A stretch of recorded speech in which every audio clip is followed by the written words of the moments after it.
welcome to my channel, Stef the Alter Nerd. I finally pretty much figured out what I'm going to be calling this series, and it's going to be called Alter News, your alternative source for news all on pop culture. Today's title is What? Reacting to Rick and Morty film directed by Zack Snyder. Alter News? What's going on there?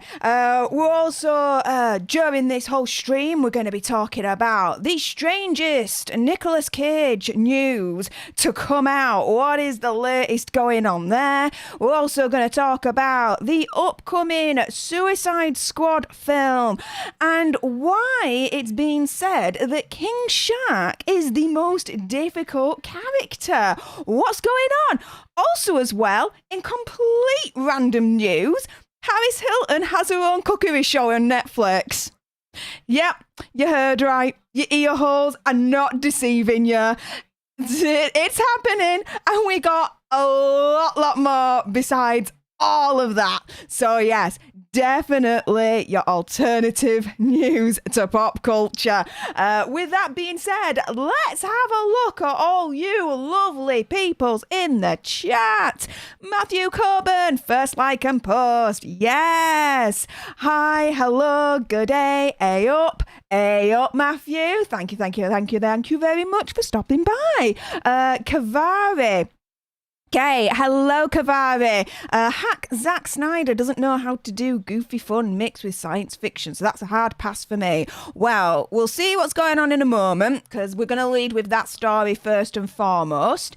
And we have also Nerd Report in the house. Hello, Lewis. Thank you very much, Hearn, for stopping by. Mucho appreciato. And Will Morris. Hey, everyone.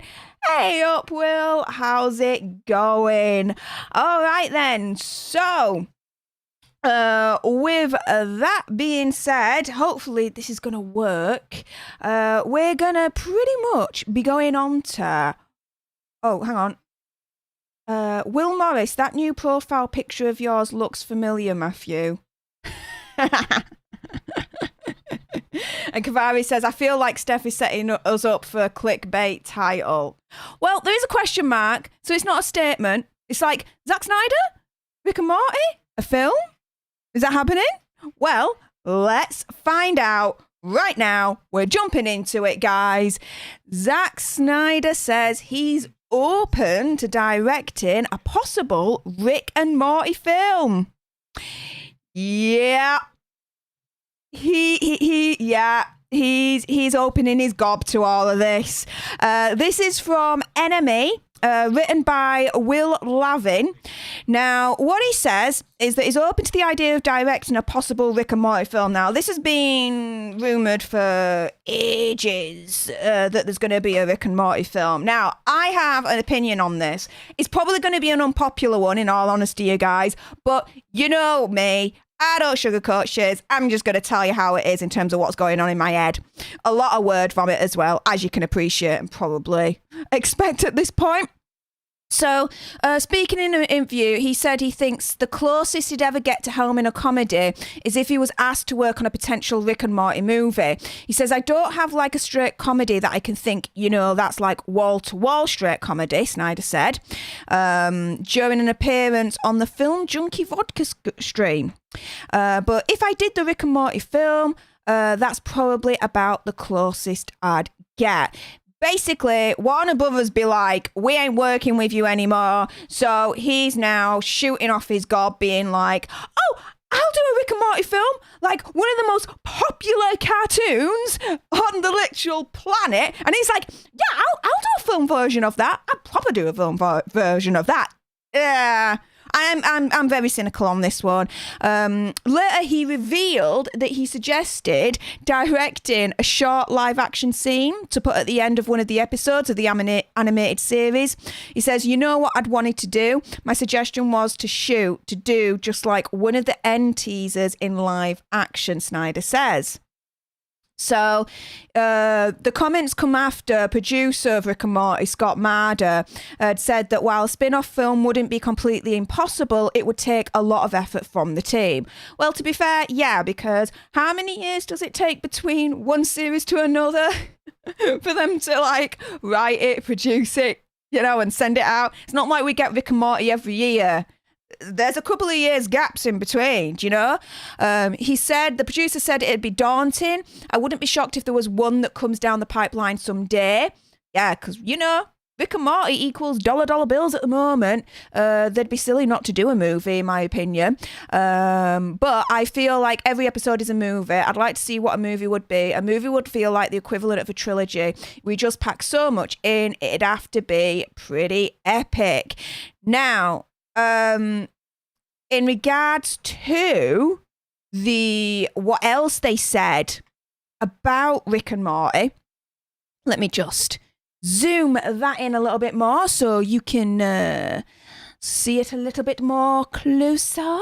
Rick and Morty showrunner does think that a Zack Snyder directed movie would be cool. So in response to Zack Snyder, you know, gobbing off saying, I want to do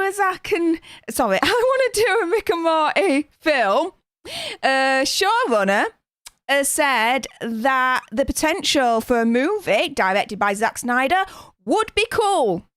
Guys, apparently. So with that being said, it says that it could be a possibility someday. The same producer that we spoke about in the previous NME article believed that the idea of Snyder directing a Rick and Morty film would be cool and praised Snyder's recent work with the release of Zack Snyder's Justice League on HBO Max and Army of the Dead on Netflix. He said, I think that's really cool. I really enjoyed Army of the Dead. I think he's in a really cool space of his own right now. I'm excited to see what he'll do in this Netflix world where people aren't really interfering with his vision as much. Shade much at Warner Brothers there? Just saying, right? But with that being said, I got issues with this. Now, as far as I'm concerned, Rick and Morty is a full-on cerebral comedy series. Okay? Zack Snyder turning around and saying, oh, it's just a little bit of comedy. No. There's a lot more comedy than I think Snyder realises, first and foremost. So I think he's kind of underestimating that. The second thing is, overall, it would make business sense for them to do a film because, again, Rick and Morty equals dollar bills, okay? It's a very, very, very, very, very valuable IP. We know this, right? It's very, very popular as well. We also know that, right? But we had that before. It was called The Simpsons movie. And I don't know about you guys, but The Simpsons movie was trash. And my concern is that Rick and Morty is really, really good in short form little episodes for a larger TV series, right? When you take that out and you put it in a new medium, which is, let's say, a 90-minute to 120-minute film movie, I don't know. History has taught us that The Simpsons tried to do that and they failed, okay? So, for me, I think that a Rick and Morty film shouldn't be done. I think it would ruin the legacy of Rick and Morty and take the shine off of it a little bit. But I think that, especially with them talking about it recently, they're not going to talk about it if it's not on the cards, guys. In my opinion, my conspiracy, my theory, my what's-its, right? Laugh out loud, you mean cartoon under the dome? Exactly, Will. I absolutely mean that. The cartoon under the dome. Yes. Anyway, my overall thoughts on this, my conspiracy, my opinion, my what's-it, my whatever is Rick and Morty, do not do a film. Don't. Keep it as it is. It works. Don't fix what ain't broken, right? Do you know what I mean? Though I'm sure. What about the South Park movie? Longer, bigger, uncut, I presume, is the one that you're talking about. It's all right. Wasn't sure. It's okay. But to be fair, mate, I still prefer South Park as in the TV series when it's shorter and it's more contained. Because the South Park movie, there was a lot of filler, and I didn't rate it as much as the episodes personally. I find that trying to translate something that's short form, like a TV series, cartoon series, into a film, it's a fine line, and 9 times out of 10, they're just going to fail on it.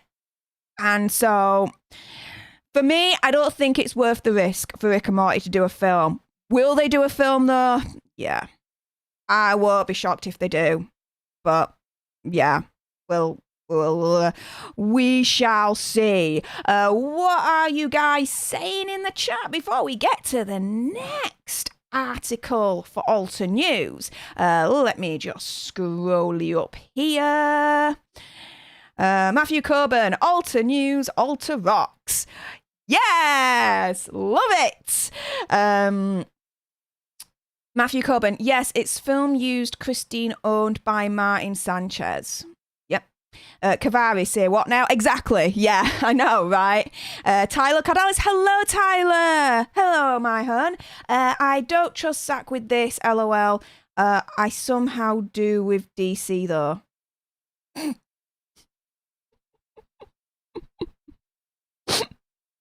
Fair enough.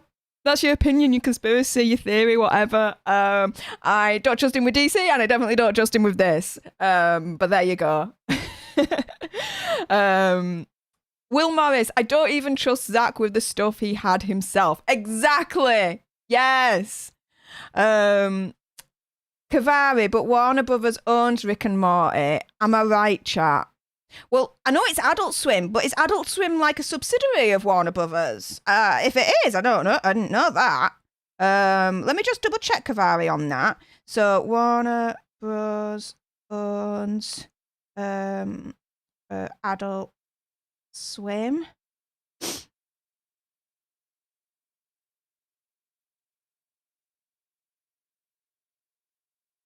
Oh, it isn't all. It's owned by the Cartoon Network, which leads to the main boss, Warner Brothers. Yeah, that gives me... Oh, yes, Kavari. Yes. Saving our reality. I absolutely love it. He can... Okay, Zack Snyder can chat all he wants on him wanting to do a Rick and Morty film. Ultimately, that ain't going to happen. Kavari's right. Warner Brothers owns Rick and Morty, ultimately. And I just found that out because of what Kavari said. Thank you for educating me. Much appreciated. I don't have to worry that much now. The only thing I have to worry about is that there's going to be a Rick and Morty film. Oh, again, they're talking about it. It's got to be on the cards. It's got to be on the table. If they don't do a Rick and Morty film, they're idiots because it's going to print money for them anyway. I just think it's going to ruin it. But there you go. The Rancho, hold up. What? Yeah. Matthew Coburn, I had both Rick and Morty drinks at Wendy's. Tastes good. Ooh. Well, Wendy's over 20 years ago used to be in England, but then they kind of left. They're starting to come back now to the UK. So I will so be looking forward to Wendy's Rick and Morty drinks. Wow. That sounds awesome. I presume there's no alcohol in it. I mean, it is Wendy's, so yeah. Yeah. Anyway, yes, Rick and Morty drinks. They're gonna look cool as well. You always have the cooler stuff over in America, to be fair. But anyway, let me have a look. Up one show again. If you guys haven't done so already, go subscribe to One Show at the Ravens Flock, and also Tyler Cordalis, his channel as well. Love his 60 minutes podcast. The pizza's always free. I will always maintain that until my last day. There you go. Hello, Nicholas Clark. Hello, my friend. Welcome. And hello, Bri Wood as well. Nicholas Clark says, I hope he does.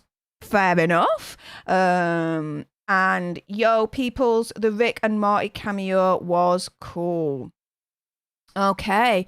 And Will Morris, Adult Swim owns it, and Adult Swim is owned by Warner Brothers. This will never happen. Yeah. Kavari has given me a little bit of an education on that one, so I'm so happy we're not going to get a Zack Snyder directed Rick and Morty film. I mean, to be fair, Rick and Morty is very, very colourful, very, very vibrant, very, very out there. Using Zack Snyder's colour palette would just completely just decease the whole thing. So yeah, I'm so glad that's not happening. Tyler Cordalis, they should keep it a cartoon as film. Yeah, but just to give you a little bit of a heads up, do make sure you follow me on Twitter and Instagram at Stef the Alter Nerd, because I give you guys sneak peeks of videos that are upcoming for the following week, and also a little bit behind the scenes of my life, and you get to know me a little bit more. One of which is next week I am doing an alter reality episode on the Rick and Morty film. Oh, yes. I've done a little bit of research. Dudes, it's going to be interesting. I give you that. Nicholas Clark, hey, I liked the Simpsons movie. You might be the only one, but more power to you, my friend. And One Show, and that was already 10 years ago, wasn't it? More than that. I think he came out like in 2008. 2009. It was when I started seeing Richard, my partner, and we actually went to the cinema to see it. So it was around about then. So it's more than that. It's like 12, 13, 14 years ago. Yeah, time flies. I feel old right now. Will Morris, Zach's never really done heady sci-fi either. There's some heady stuff in Rick and Morty. Yeah. He's not done comedy. He's not done in-depth sci-fi. And for me, this is sci-fi, philosophical, cerebral kind of series where you can really peel the layers back and really figure out some of the philosophical kind of aspects and theories that they're trying to portray through these characters, right? And I just don't think Zack Snyder has the brain to do that, quite frankly, based on his past work. Just saying, you might do, don't get me wrong, I'm just basing it on his past work, that's all. Will Morris, blame Canada, it's great. Yeah. Matthew Coburn only really cared about Spider-Pig, Harry Plopper. Yes, Spider-Pig does whatever a Spider-Pig comes. Watch out, it's a Spider-Pig. Yes, I still remember that. Yes. Sue me, whatever. Nerd Report, looking good, great layout. Thank you. And if you're watching, you haven't done so, what are you doing in your life? Subscribe over to Nerd Report. Also, Nuke the Fridge. And Lewis's new channel, Jump Scares TV. He's about to launch it. If you like your horror, if you are like me, and you absolutely love and adore gore and ultra violence, get yourself over to Lewis's new channel, Jump Scares TV. Subscribe and all that jazz. Let's help him out. Gene Rick is in the house. Hello, my friend. The One Show, that's true. Rick and Morty doesn't need filler in any way. Each episode is so tight. Yep. Bigger, longer, and uncut. That's the South Park movie, right? Yes. Rick and Morty Snyder cut. One show? No. That's like saying Beetlejuice 3 times and he comes to existence. Don't say that again. It might come to existence, dude. We don't want that. We don't want that in our reality. Not at all. Let me have a look. Yes, we always have the coolest stuff. Yeah, you do. America always has the coolest stuff. You guys still have Wendy's and you still have Rick and Morty drinks. We're going to get that, I'm sure. Wendy's again is coming back over here, but we'll see. The One Show, the Ravens flock took a break last night. We'll be back soon. Yeah. I saw your brother though Jose is back on Twitter, which is good.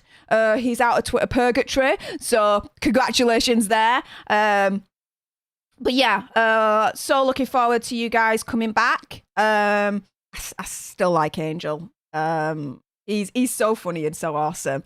Let me have a look. Briarwood, the Rick and Morty cameo in Space Jam, I meant, LOL. This heat, man, really hot. I know there's a lot of people, right, that are like proper complaining over at my neck of woods in UK, saying, oh, it's so hot this time of other. Dudes, over in the UK, as far, from, my experience, because I'm here, it's glorious. I absolutely love it. I've got a tan and everything is wonderful, and I haven't had to go on holiday to get this tan. I've saved myself hundreds of pounds, right? How can I complain? How can anyone complain, right? It's awesome. Absolutely love the weather right now. Let me have a look. Snyder wouldn't know comedy if it came up and bit him in the face. Correct, Wancho. But I would like to humbly submit a slight when I could get my words out, a slight amendment to your statement and state Snyder wouldn't know comedy if it came up and bit him in the backside. There you go. Will Morris, I'd love if comedy came up to Zack Snyder and bit him in the face. That would be hilarious. Hey, I think it would be hilarious more if it bit him in the backside. So there you go. Already subbed to Lewis's new channel, Matthew Coburn. That's where it's at. Yes. Our community, we support each other. We lift each other up. We don't drag each other down. That's just not how we roll over at this neck of the woods. Not a freaking chance. The one show in the form of Dave Chappelle. Okay.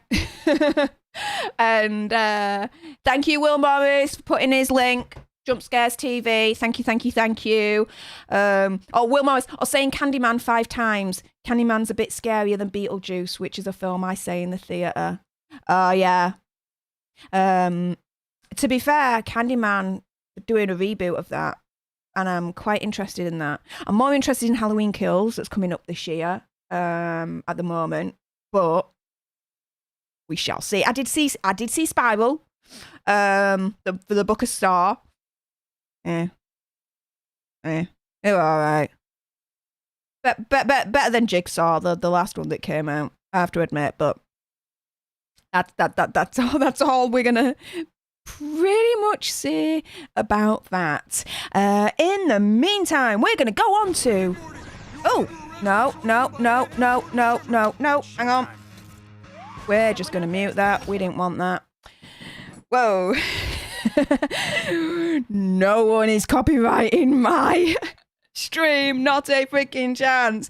But we are going to go on to the next article. Rick and Morty and Loki earn high praise from the one and only Elon Musk. So, guys, what does Elon Musk have to say about all of this? Now, this article is from comicbook.com. Written by Nick Valdez, and we have it says in a tweet, Loki is pretty good, basically live action Rick and Morty with a long romance arc. Now, we all know Elon Musk and Rick and Morty have a pretty much long kind of situation with each other. He appeared in season 4 episode Run Crew over the Cuckoo's Morty as a variant of himself from the Tusk dimension. Musk oddly crossed over the Rick and Morty and Loki worlds, even more than you might realise, since he was an alternate timeline and universe version of himself in the series. So, yeah, it's a little bit of a short and sweet one. But basically, he's saying, Loki's pretty good. It's live action Rick and Morty with a long romance arc. Really? When it comes down to it, what do you guys think? Is Loki a rip-off of Rick and Morty? Because that's really, for me, what Elon Musk is kind of insinuating. My theory, my conspiracy, my whatever. Yeah, it's in my opinion, it sounds to me like he's saying that Loki is ripping off Rick and Morty. What do you guys think? whilst I wait for you to answer that, let me see what else you've been saying in the meantime. OMG, yes, Steph. Yep, thank you, Jean. Love Halloween. Will be subscribing to the new channel. Yes, thank you. Brilliant. Will Morris says, I think that Candyman movie will be more cerebral. Feels like it will be a slow burn at the beginning. I don't mind slow burns, provided that it burns, right? Like it's like like the payoff is like a payoff, like, you know, it's worth it. Like Breaking Bad. Breaking Bad is a slow burn, right? But if you keep at it, do you get rewarded, in my humble opinion, my conspiracy, my whatever, right? But yeah, I don't mind slow burns as long as the payoff is good. Wilmore is the first Halloween is a thrill ride. The rest is meh. Do you mean the original 7 is Halloween? Because if you mean that, yes, I agree. The reboot for Halloween that we're now in this particular era now, I liked. I did like it. I did. It was very much John Carpenter-esque in regards to the suspense, and I know this is going to sound quite anti-Steph in a way, but I do appreciate this kind of horror as well. All right, guys. A lot of it was left to imagination. You know, like it was in the original Halloween, in this new Halloween series that's out now in terms of movie and all that. A lot of it was left to your imagination, and I did appreciate that, in all honesty. Yeah, I know. Me, who likes the ultra-violence and the gore and seeing it on screen, is saying that as well. Hey, I can like a lot of things. There you go. Matthew Coburn, like to get the Scream Factory 4K release for Halloween coming soon. Go for it. Will Morris, Elon Musk must smoke a lot of... I'm not saying that out loud, but I see it. The green stuff, we'll call it. I wouldn't say that it was live action Rick and Morty. It's closer to an off-brand Doctor Who.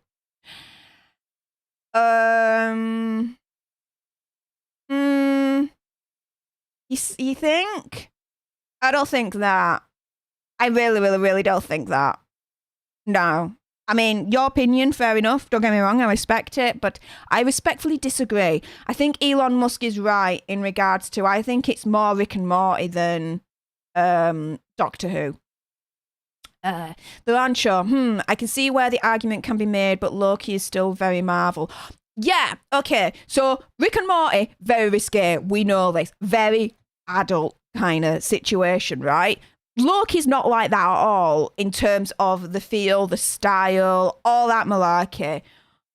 But the storyline, traveling to different dimensions, different time frames, all this malarkey. He doesn't have a portal gun, but he has one of those cardy machine thingy bobs, you know? Yeah, I can kind of see it. I see more resemblance for it being Rick and Morty. Wow, Rick and Morty rather than Doctor Who. Will Morris, Rick and Morty is also very episodic. It's more like Sliders. True. Sir John, hello, Steph. Hello, Sir John. Welcome. Whilst I am here, I will just make a little bit of a snap point. I am a professional YouTuber-ish of the world. If you are watching and you haven't done already, subscribe to John the Alter Nerd Tribe. The subscribe button is just down below. We have literally grown over 800 subscribers in less than 2 months of me actually starting this channel. We are one step closer to getting to 1,000 subscribers and having that epic 1,000 subscriber Alter Nerd party. So if you haven't done so already, smash that like button and let's get to 1,000 and have that party, you guys? Everyone share this video. Oh, thank you, Lewis. You were very, very kind. And if you're free, I think we need to chat afterwards anyway about stuff, but we'll sort that out. Will Morris, I digress. Yes, the original John Carpenter one. I didn't like the beginning of the new reboot. The Rob Zombie reboot was garbage adjacent. Oh, the less said about the Rob Zombie reboot, the freaking better, dude. Like, oh, I definitely agree with you on that one. And the reboot of Nightmare on Elm Street with Jackie Earle Haley. Oh, that was absolute trash as well. No, and no. Didn't like it at all. No, not a fan. So yes, there are some things at least that we agree on. Some things that we don't agree on either, but that's okay. It takes absolutely all sorts in the world, right? So there you go. And oh my goodness, I've just got a notification. Sir John, thank you. Sir John is the latest to join the Alter Nerd tribe. So you know what that means. Let us do this on the screen. Angus Bagry, thank you very much for joining the Alter Nerd tribe. But it is now Sir John's turn to be in the spotlight and part of this stream and videos. So there you go, Sir John. Thank you ever so much. We are now one step closer to reaching 1,000 subscribers and having that epic 1,000 subscriber Alter Nerd party. And you know how I like to party. A lot of music, a lot of dancing. Not good dancing, but there you go. Next up, Sir John, Rick and Morty for me is the best show with horrible fandom. Oh, it's not all horrible, the fandom. You have fandoms that there's good parts and there's bad parts. You know, it's not all bad, surely, hon. Gene Rick, no, Elon knows nothing. Elon knows nothing. Well, he knows some stuff. He did create $1 billion company, so there's some stuff he knows, but some stuff he definitely does not know. I certainly agree with you on that. So, John, the lime green looks on point. My favourite colour. Ah, okay, fair enough. My favourite colour is blue. Just to put that out there. Will Morris, are they really that bad? I always hear that, but I've somehow avoided them. Rick and Morty fandom. I don't think they're that bad. But to be fair, guys, like I said again, any fandom, and seriously, you can't disagree on this. You've got fandoms where you've got good parts and you've got bad parts, and then you've got the toxic parts. It's with any fandom, all right? It's not, we don't read into it too much, I don't think. Just, yeah. Matthew Coburn, hit the bell for all notifications too. Yes. Bunda says it was the Cart Bear Will Take It Away video that got you all those subs. Bunda, firstly, hello. And secondly, I agree. Try and troll me now. Jackie Earle is a great actor, but that reboot suffered from no one wanting to be in it. Will? That reboot suffered because it was just pure garbage. The script, how it looked, it completely peed on the law of the Nightmare on Elm Street and Freddy Krueger and all that lot. I just didn't. Nah. I don't want to go into detail because I'd be here forever and won't get through the rest of the articles that I've got for you guys. But that's pretty much the short and tale of it. Sir John, that's me. Look at me, Mum. I'm going places. Exactly. You're literally... Oh, hang on. This way. You're literally there. There you go. There's your name, Sir John. The latest subscriber. Thank you very much for joining the tribe.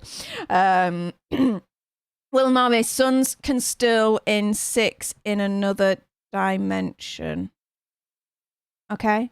I don't know what you're trying to say there, Will, but okay, my friend. Oh, Rich is in the house. Hello. I absolutely appreciate the video that you did reviewing my Loki stream from earlier on this week. It was so wonderful. It's actually my first ever YouTuber that's done a video on me like that. So I will definitely remember that moment for the rest of my life, Rich. And I'm not just saying that. It's a little milestone for me, that. I'm very flattered. I'm very honoured. So thank you. Rich, what's Rick and Morty?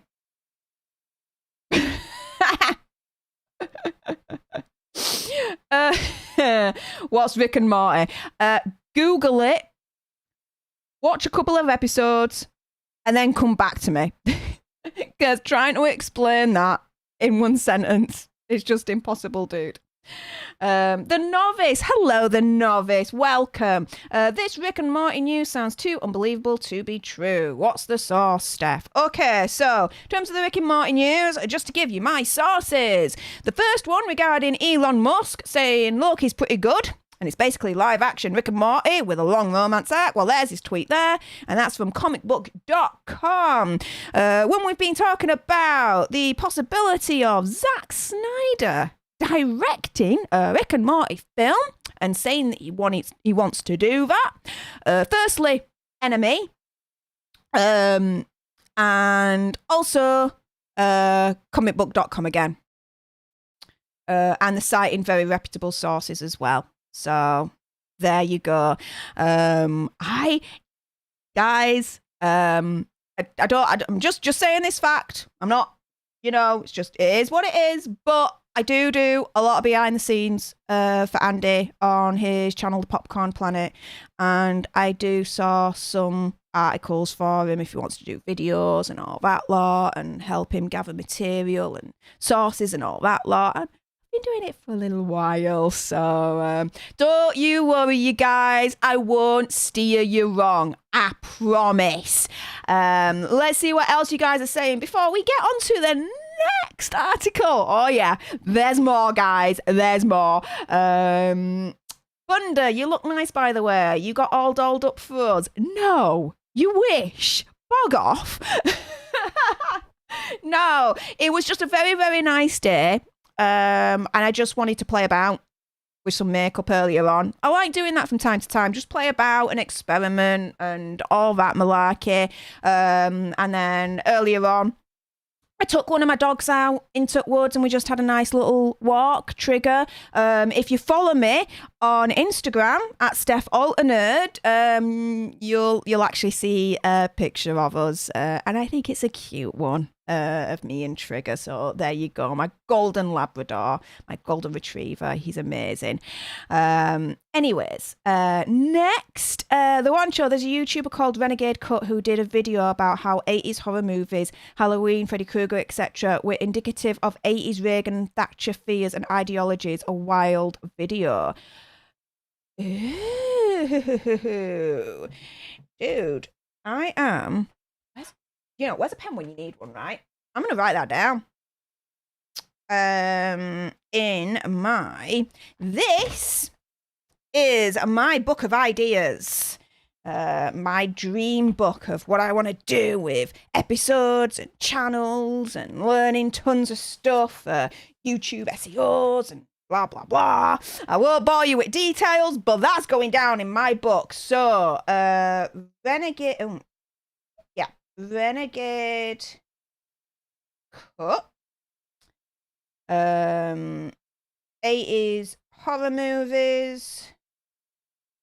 And then Reagan and Thatcher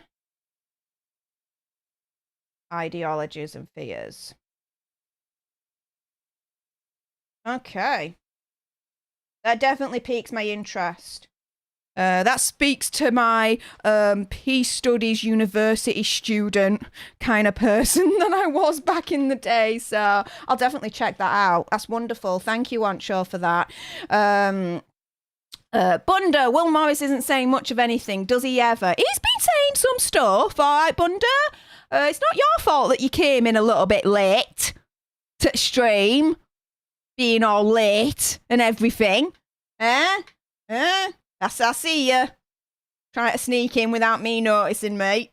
And then Gene Rick, yes, Lewis. Comment and share video, feed the algorithm. Yes, absolutely. Do that with all your favourite YouTubers, guys. Comment, like, share, feed that algorithm because it helps all your favourite YouTubers grow. Like me. And Will Morris, that was just some sports talk with Bunda Steph. Okay then, fair enough. Will Morris, Bunda, you're a bit salty this early. And Will also says, I don't disagree about the Nightmare reboot. I remember Rooney Mara saying she almost quit acting after. Dude, I'm not surprised. That was a atrocious film, that. Like, seriously, it was just pants. And you know, Earl Haley, Jackie Earle Haley, he's better than that. He's so better than that. Like, I recently watched, and it was Adan over at Nerd Tots, link below if you want to subscribe to him, introduced me to The Tick. He was doing a watch party, The Tick, that's on Amazon Prime. Oh my goodness, and Jackie Earle Haley is in that as like the big boss, bad guy dude situation. That's a lot of fun. It's like 2 series. It's so much fun. I absolutely adored it. And Sir John, fears and ideologies? Don't get too sophisticated. This is a Tin Pot podcast with a beloved sassy host. Boom! Yeah, I'll take that. Thank you. Yeah, I'm sassy. And yeah, I don't give a shit. I'm just going to tell it as it is as far as I'm concerned. Yes. But I do get... I've got a, now that you're subscribed and you're part of the Alter Nerd tribe, I do have a series called Alter Philosophy where I do discuss philosophical ideologies about your favourite films, characters, TV series, all that malarkey. If it's not your cup of tea, like, just don't watch that series, entirely up to you, but... yeah, just to give you a little bit more of a flavour of other things that I do here. The one show title of the video is Ronald Reagan, American Slasher. Okay, let me write that down. So, Ronald Reagan, American Slasher. Alrighty then. And can you really see everyone? Yes, I can. I can see you in the chat on my OBS. Absolutely adore it. And with that being said, let's go on to the next article. Let me just zoom in a little bit more so again you can see it. And here we go. This is from Cinnamon Blend, written by Sean O'Connell.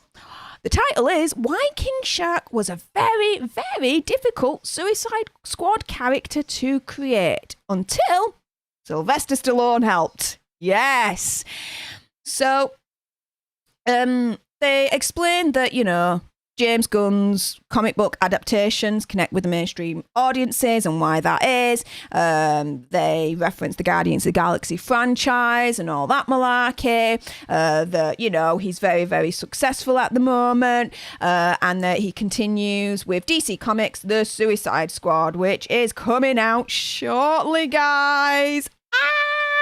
And we have 3 VFX villains. We've got the giant weasel, we've got a tiny rat, and the adorable but deadly King Shark. Now, I'm already calling this King Shark is going to be my favourite. Like, just the like trailer teaser that I saw alone where King Shark like completely rips a guy in half and you see the entrails in between and everything. I'm like, yeah, I'm claiming King Shark for me. And Cinema Blend recently screened The Suicide Squad and spoke with Gunn afterwards.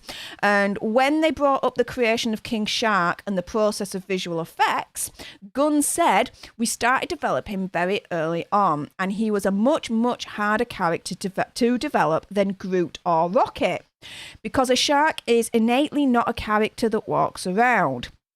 He's not a mammal, so he probably doesn't have a six-pack. My pronunciation's just all over the place today.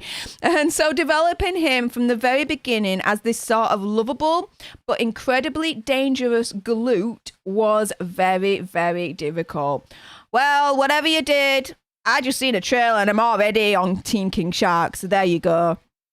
So Gunn said that it took a very long time to get to the point where King Shark came across to him as a credible character. He said that the VFX company completed a lot of King Shark's composition, and Gunn was just like, I'm really, really sorry, but dude, you've got to go back to the drawing board because it just wasn't quite hitting it for him each and every time. There was a lot of back and forth with this. James Gunn said that in essence, he really wanted him to be able to walk and move in a way that was as believable as a King Shark could be. He had a distinct image for King Shark here, guys. There's a thing about this movie where I wanted it to be sort of a magical realist film where, you know, in this world of the DCEU, it's weird to see a walking shark, but not as weird as it is in our world. Because they've seen a man fly around the sky, so they've seen those types of things. And so to keep that sort of magic about the characters in the movie, while also keeping it gritty and grounded, was important to me, but it was a really big process. Now, first thing that's kind of jumping out to me, in this world of the DCEU, dudes, this is exciting for me because it means that it's not a standalone DC movie. He's confirmed that for me, that it could be referenced in future films, and it all gets tied in, and we'll see these characters potentially in future DC films and everything else. I'm so happy about that. So yes, I'm so on board. And yeah, he had a vision and he wasn't going to stop until it was realised. So I absolutely appreciate that. The other key element that kind of stunned James Gunn was the voice. Who was going to voice King Shark? Now, apparently, when he talks, it's usually just one or two bursts of emotion. So I suppose kind of similar to Groot, but he's got more of a vocabulary for King Shark, I presume. But he says he couldn't find the right voice, and during the production phase, he said, I don't know how much this is true, like seriously, but he was in Guardians of the Galaxy Volume 2, so maybe. But he's saying that he wrote the part with Sylvester Stallone in mind. But yeah, he worried about asking Stallone just in case it didn't work. I mean, if it didn't work, you're going to turn around Sylvester Stallone, legend, epic actor, and be like, yeah, you voiced it, but we're not going to use you because you're rubbish at King Shark. Like, that's not a conversation anyone's going to ever have, you know? You're just going to use it no matter what, right? But as Gunn explains, he actually had hired 3 different actors. He wrote the role for Sylvester Stallone. I was afraid, Sly's my friend. What if it didn't work? He's Sly. Exactly, he's Sly. Right? I would have just had to have a voice that didn't work. Exactly. Yes. You wouldn't have just said, Sly, we're not using your voice. You'd be like, it don't work, but I'm not going to tell him that, so I'm just going to use it anyway. Exactly. So we had a huge audition process with tons of voice actors. We had one voice actor come in and do the whole movie. It didn't work. We had another voice actor come in and do the whole movie. It didn't come to life. We had an actor, a really, really famous actor who was also a friend of mine, come in and do the voice, and that didn't work. And then I was like, guys, I don't know what to do. I think I have to go to Sly. And I called up Sly. He said he would love to do it. He came in, and right away, that character just sort of came to life. And in regards to the character's outfit for King Shark, he said, what would a guy find that's made for an incredibly large waist size? And so I'm like, what about a pair of golf shorts? I don't think that's really something that we would expect to see King Shark in. We drove him with swim trunks. We drew him with sort of Maui swim trunks and the older kind of 70s gym shorts and stuff like that. But it really, I think it was the golf shorts I kind of had in my mind from the beginning. So that's what they ended up doing. You see, the cuteness of King Shark continues. He's wearing golf shorts. It's like, yes. And then he also says, when the trailers for the Suicide Squad proclaim from the horribly beautiful minded James Gunn, they are not exaggerated in the least. This movie is unfiltered Gunn insanity, including a talking shark in golf shorts. Abso-freaking-lutely, guys. I'm looking forward to this film. I am going to see it in the cinema when it comes out. As soon as possible. I need to get my eyeballs on it. I know that Lewis has already seen a screening of it. You lucky git, but there you go. But what are you guys saying in the chat? Please, let's go and see. So, oh, hang on. Gene Rick, Steph, heads up, trying to donate and won't let me. We have to get you monetized. Well, I agree with the last part, but oh, no way. Why won't it let you, Jean? Oh my goodness.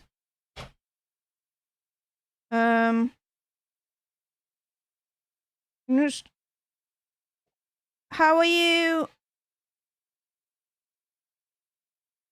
How are you trying to, which link are you trying to donate from?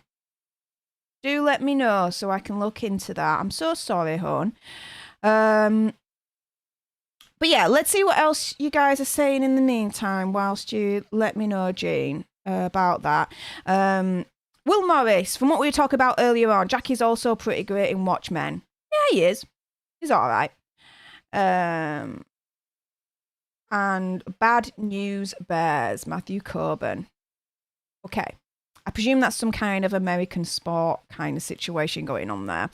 Will Morris, that feels like another Jackie Earle these days, Matthew, but that movie is great. Will Morris, the reboot by my favourite director, was underwhelming. Nerd Report, Lewis in the House, King Shark was amazing in the CW's The Flash, though. I tell you something, guys, I don't know what it is, but over here in the UK, CW isn't that big. There's a niche for it, but it's not popular. If you get my drift. Never got into it.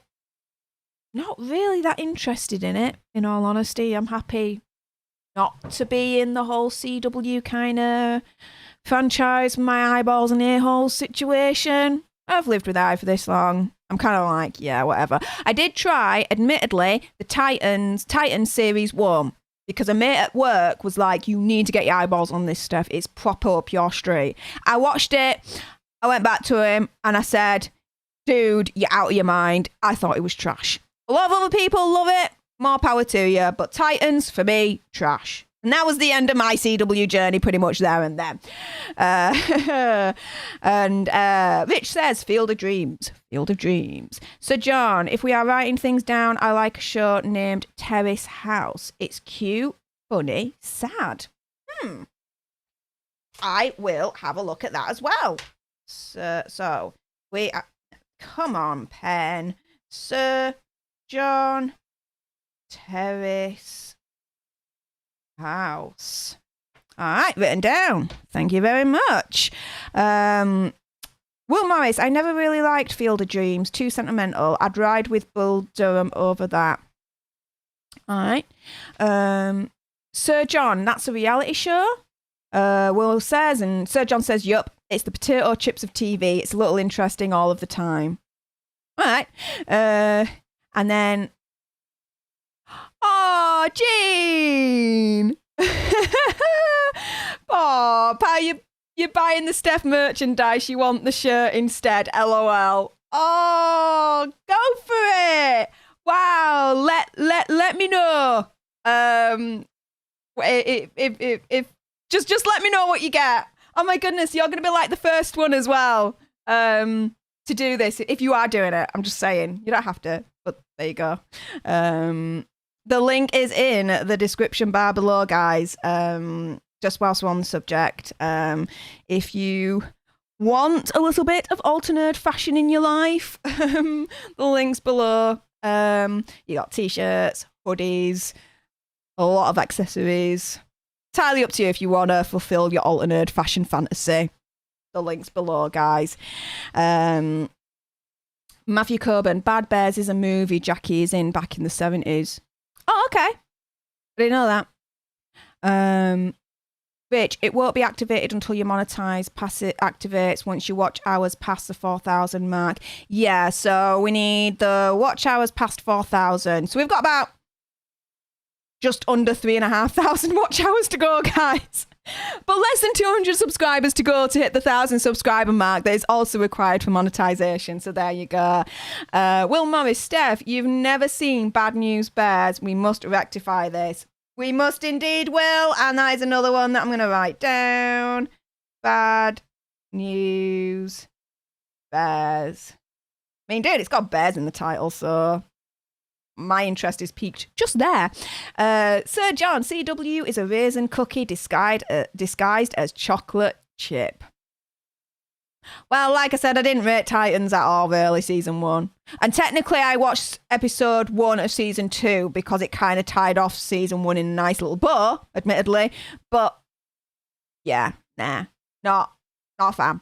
Gene Rick, cannot wait for Suicide Squad 2, otherwise known as the Suicide Squad Gene. But yeah, I can't wait either. I'm very, very, very excited about that. And Will Morris, Titans is very hit and miss. Season 1 is very frustrating. Season 2 is more on point. Gene Rick, PayPal says you aren't accepting payment at this time. It is weird. You what? One moment, please. You what? How is that? Give me a moment.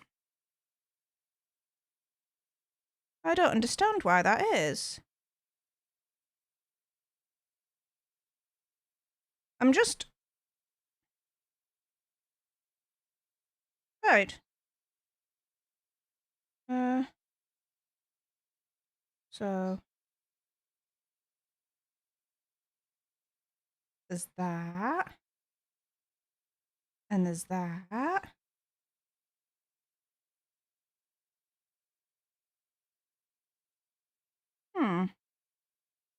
Just gonna log out and then just log back in, because why the heck not?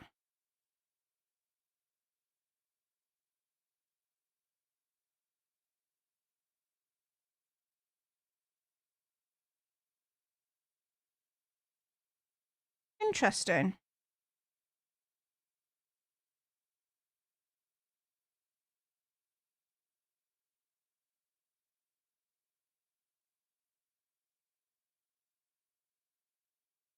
Sorry guys, I'm just double checking. I'm not getting anything coming up saying that they're not happy. Might just be a glitch, I don't know. Sorry about that, Gene. There are alternative ways.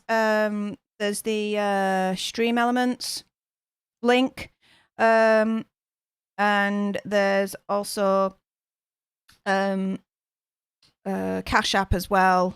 If you are inclined to want to use any of those other options as well in the meantime, whilst PayPal is trying to get their act together.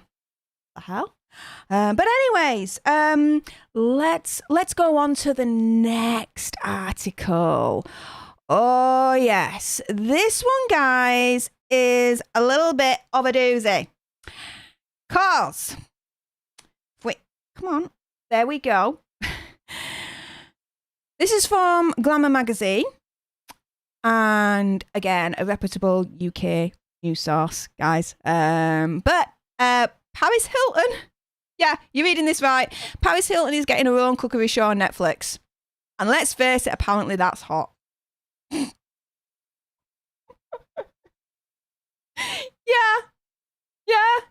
Yeah. Paris Hilton is getting her own cookery show on Netflix.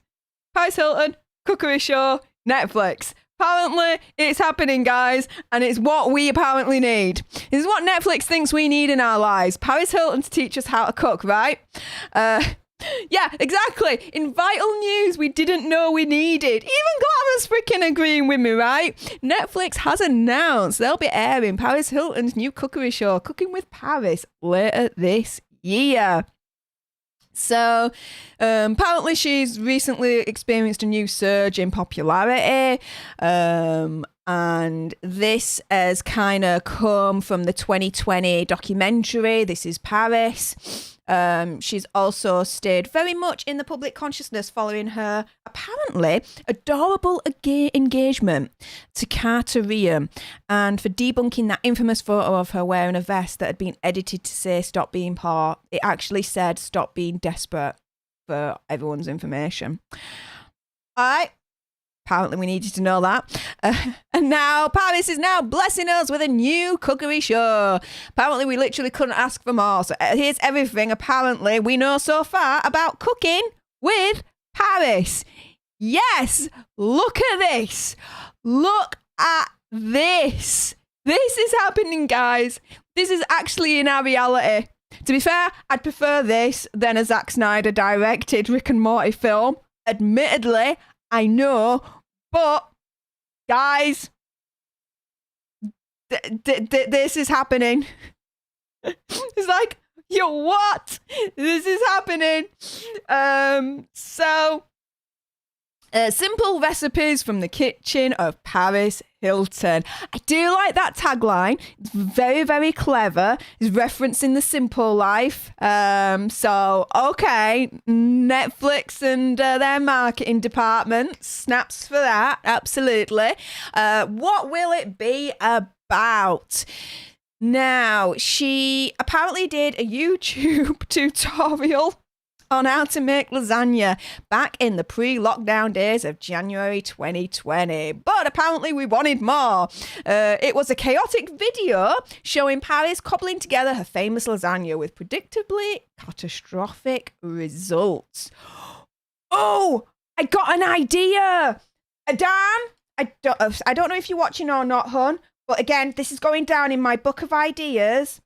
Dan, doing a step-by-step follow of this, of Paris's lasagna video. On Nerd Talks, Dan does really, really good streams where he does some cooking and he talks and he chats, and it's a nice little just hangout kind of thing as he's cooking, and we get to see it and the recipes and all that lot. Oh, I would absolutely cream myself if he did this. Yes, doing a step-by-step follow of Paris's lasagna with her video. Yeah, I gotta message him afterwards. I think that would be awesome. Anyway, sorry, my mind just fires like 1,000 miles per minute. There you go. Anyway, let's go back to this weird, strange news of Paris Hilton having her own cookery show. Because this is happening, guys, whether we like it or not. So according to Netflix via Variety, Cooking with Paris will see Paris embrace her very newly domesticated side. Apparently she was never domesticated before. Who knew? While she learns to saute, sear, and zest, and show off her culinary experience, or lack thereof, glam kitchen wardrobe, and party throwing skills with some of her fab celeb friends. Oh, they're making her out to basically be like Gordon Ramsay. But, you know, there'll be just some celeb friends just popping in every now and then, basically to save the kitchen from not burning down. And, yeah, we don't have to wait so long for this cookery show masterpiece, because it's launching on Netflix on Wednesday the 4th of August with 6 half-hour episodes.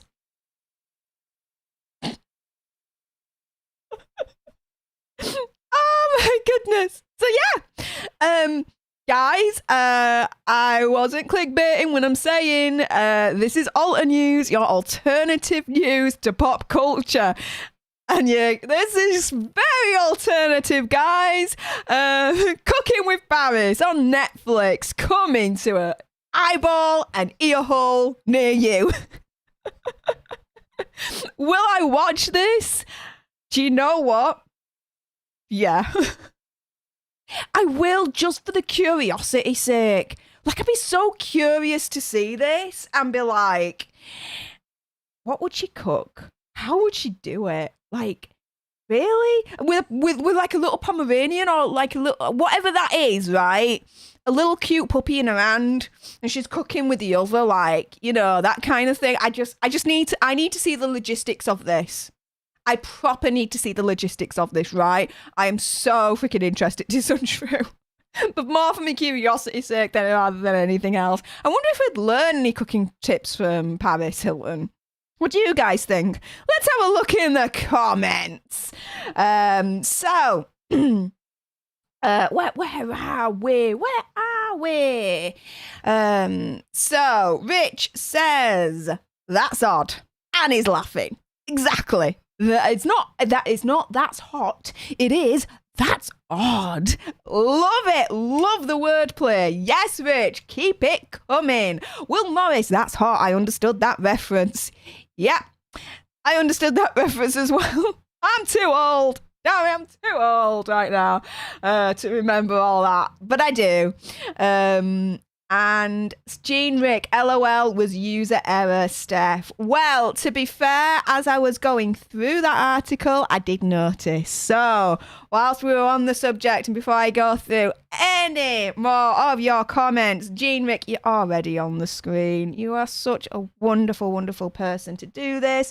But thank you very much. I believe it's like, I mean, to be fair, it's converted into British pounds. So I can only hazard a guess, but I believe you've donated the equivalent $5 to PayPal. Thank you ever so much. I'll be using that towards getting a new lighting set up, because I did have one set up, and then I had one of my pooches get very excited, and yeah, need to replace. So with that being said, you know what time it is. You see, even the dogs do. You hear them in the background, my boo-boos. Thank you, Gene Rick. This one is for you. We are going to Alter Nerd party this joint in 3, 2, 1.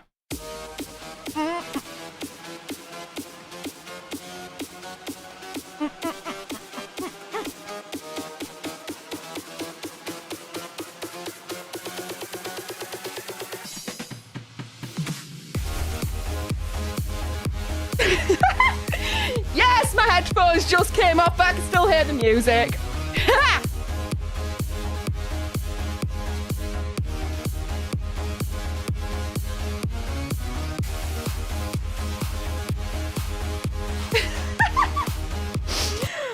Oh. Yes, that just happened. Yes. I'm not shy. I'm cool. Well, I'm not cool, but you know what I mean. Oh, Gene Rick, thank you again. As you know, we invested back in the channel. I think I found the lighting system that I'm gonna get. So I think I'll read a few more reviews on it, but I'll be getting it next week and then show you guys, like I did with the DSL camera that is literally working right now. This is what you're seeing with the DSLR that you helped fund. I'm gonna show you the new lighting system when that comes next week, once I order it. But again, thank you, Gene Rick. I don't need to amend the screen. You're already there. So if anyone is able to consider and would like to donate to help with the channel and make it even better for us in the community, the links are down below. If you want to. No pressure, no expectations. Entirely up to you guys. But if you do, I put your name on the screen as well as a nice little special shout out, and yeah, just giving you the props that you guys deserve when you do that. So again, thank you. Next up, Sir John. I feel Paris comeback was a marketing strategy. We have a way too famous person sitting around the house not working. To be fair though, she's not stupid. Paris Hilton is not stupid. And the Paris Hilton that you see being all hair-ass, airhead, that kind of thing, she ain't like that in real life, guys. She is on point. She knows what she's doing. She is, dudes, a marketing freaking genius, right? And she deserves a lot more respect than what she usually gets. And I found out even recently that she jumped on the cryptocurrency train very early on. She is one smart cookie, guys. So, yeah. But the one show says he can see it work, Cooking with Paris. Well, it's either going to be really, really good in a good way or really, really good in a bad way. But we shall see. Sir John, I'm going to have to... when I read this comment out, I'll have to amend it ever so slightly because of YouTube and all that. But she'll be back on Coca-Cola within a year. Oh, no. No.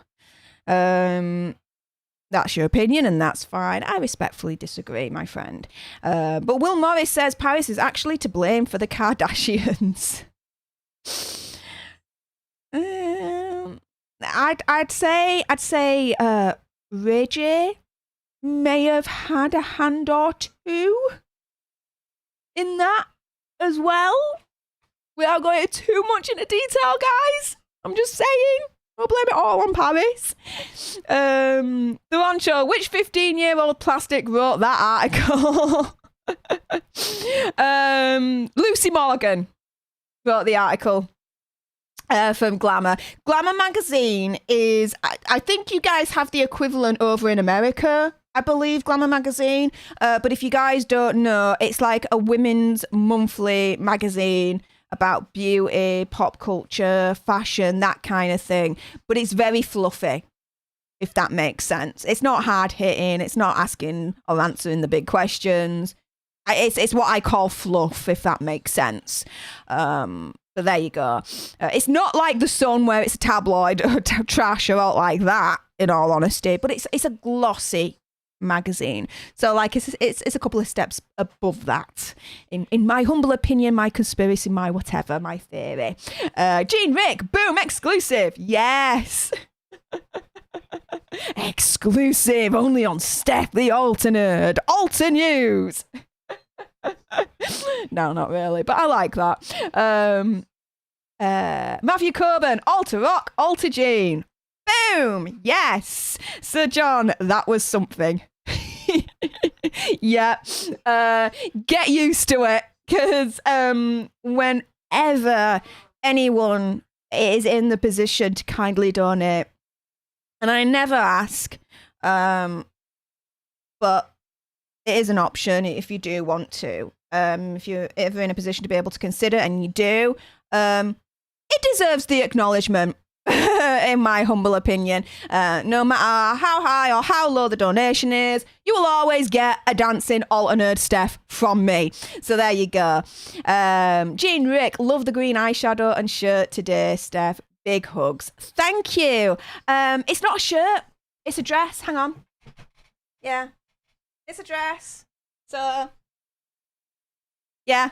But thank you anyway. For complimenting me on my makeup, my lack of makeup skills, and my lack of fashion sense. But that'll do for me, mate. Thank you. Richard says, even the green screen is dancing. Yes, you see? 2 for the price of 1, right, Rich? You don't only just get me dancing and celebrating, you got the background dancing and celebrating as well, with all these movies that I've stuck on to make my background just a little bit more palatable. So there you go.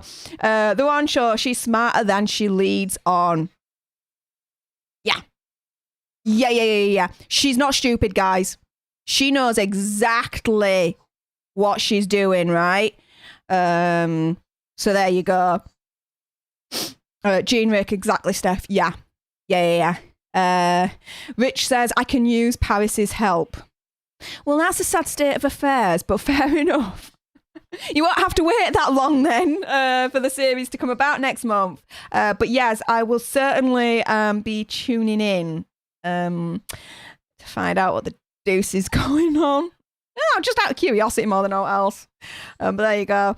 And then Novice says, Steph, when you said the one show, I thought you said the one show.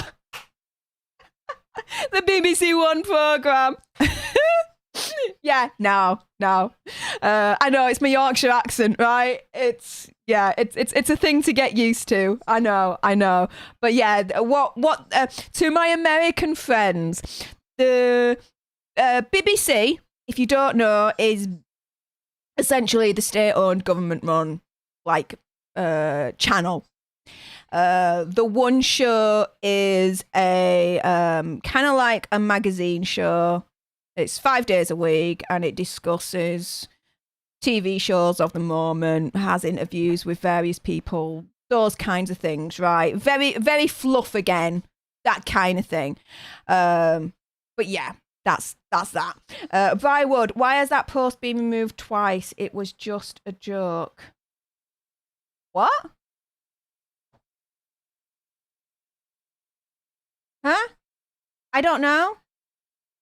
I'm just seeing the chat on OBS Studios, so I don't see when, what do I? I should do. Okay, right, post that comment again. Mods, if you're doing something, I do want to see it. Whatever you're trying to say, Bri. So try it again and let me know if it works or not for you.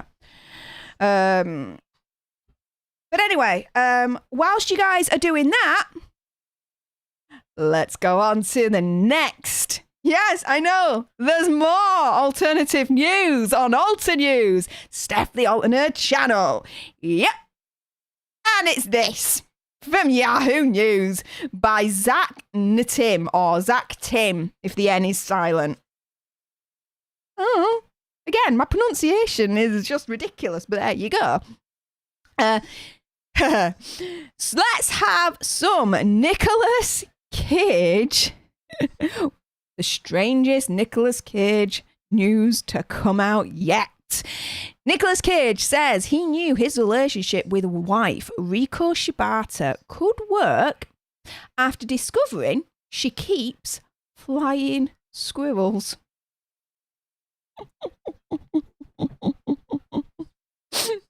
Yeah. It's getting weirder, guys. It's getting weirder.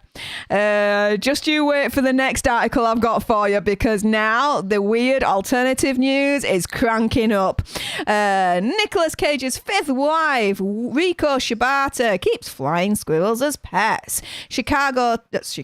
Cage told ET he knew his relationship with Shibata could work after discovering she kept them. The pair got married earlier this year.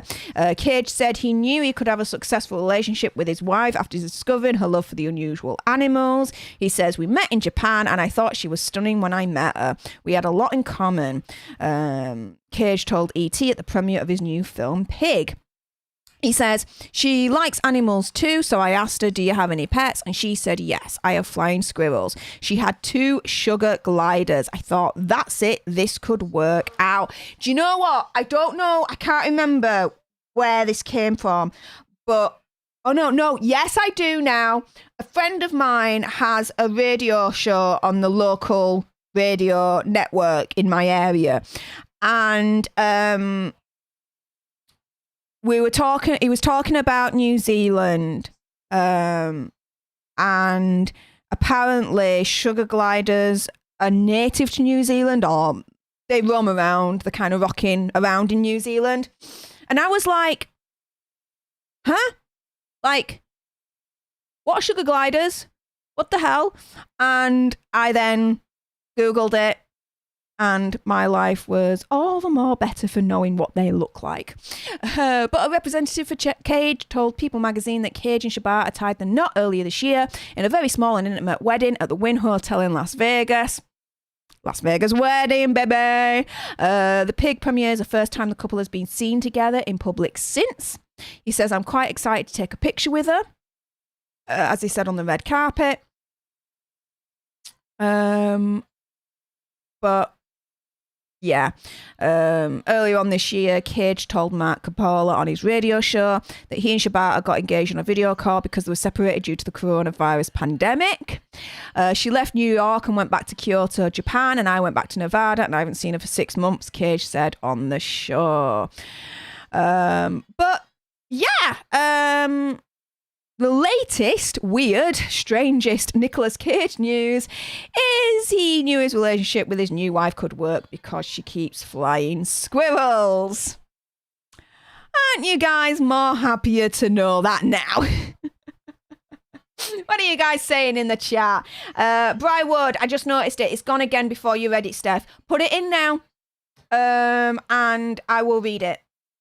Put it in now, please. I want to catch it. I want to see it. As you're doing that,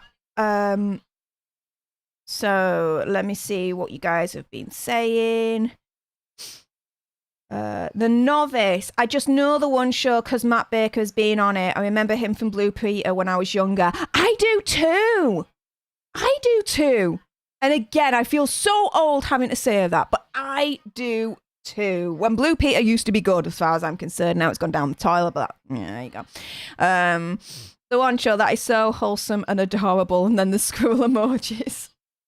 Yeah, it's wholesome, it's adorable, but I would like to think that a relationship is going to work based on more than the other person likes to keep flying squirrels. Like to think like share interests, maybe a personality, the way she looks. Yeah, it might sound shallow, but it all ties into the biggest package, you know what I mean? The situation in life, the relationship will work because she has flying squirrels. That's all I need to know. Marry me. Like, you what? What is this jiggery poo madness? Like, what the deuce, right? Matthew Coburn, at least she's not Kathy Bates in the movie Rat Race. At least.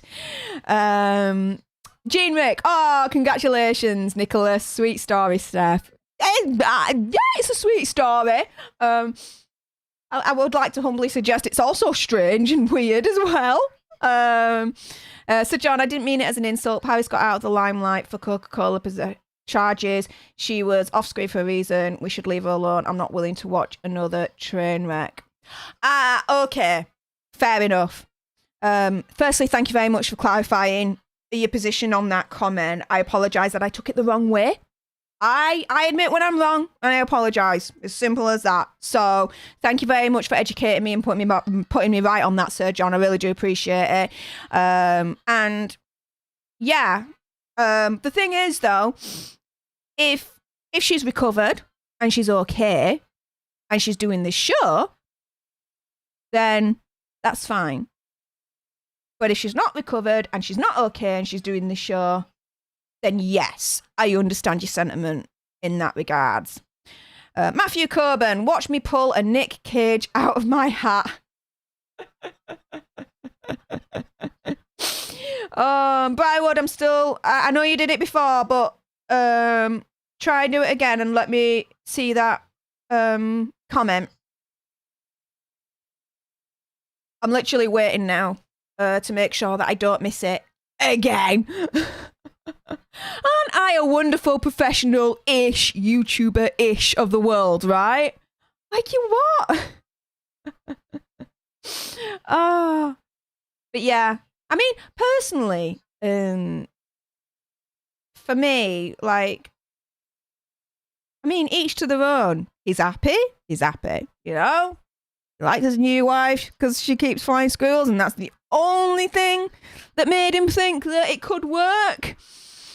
Fair play, you do you. But for me, I need a little bit more than keeping flying squirrels as like, I need more to base on a decision of whether I'm going to be with someone or not. Do you know what I mean? It's there 2028.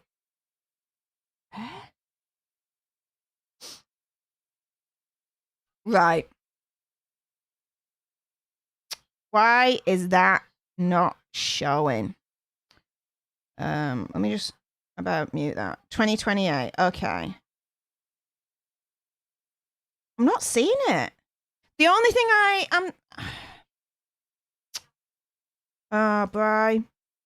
I don't mean to be. I mean, if you're not following me, that's absolutely cool. Don't get me wrong, but are you able to send me like a message on Twitter or Instagram of what you're trying to say? Because I can't see this post, Bri. You're saying 2028, but I'm not seeing it. I'm seeing 2027, and then it's jumping to 2030. There's nothing in between here, mate. So if you've got Twitter or Instagram, if you can send me a message on there of what you're trying to say, and I'll read it out. Just let me know once you've done it in the chat if you do it. It's up to you, mate. But yes, you will do. Cool. Yeah, just let me know when you've done it. And which platform, Twitter or Instagram. And I'll jump on and see your comment. Jean Rick, I'm a marshmallow and believe in love. I am hopeless. I am too. Yes. And I believe in an annoying little doggo right now. You know the one. His name's Samson. And he likes to get random balls, put them behind me backside, look at me expectedly and saying, "Oi, cowbag, throw it for me." So just give me one moment whilst I throw this ball for my Devo doggo. All right, here we go. 1, 2, 3. Oh, go on, Samson. There we go. Anyways, whilst you're doing that, right, we are going to go onto the next article. Oh, damn it. Ad blocker detected. Hang on. Let me just find... I'm not disabling my ad blocker for no one. Not a chance in hell. I have my ad blocker for a reason. Let me have a look.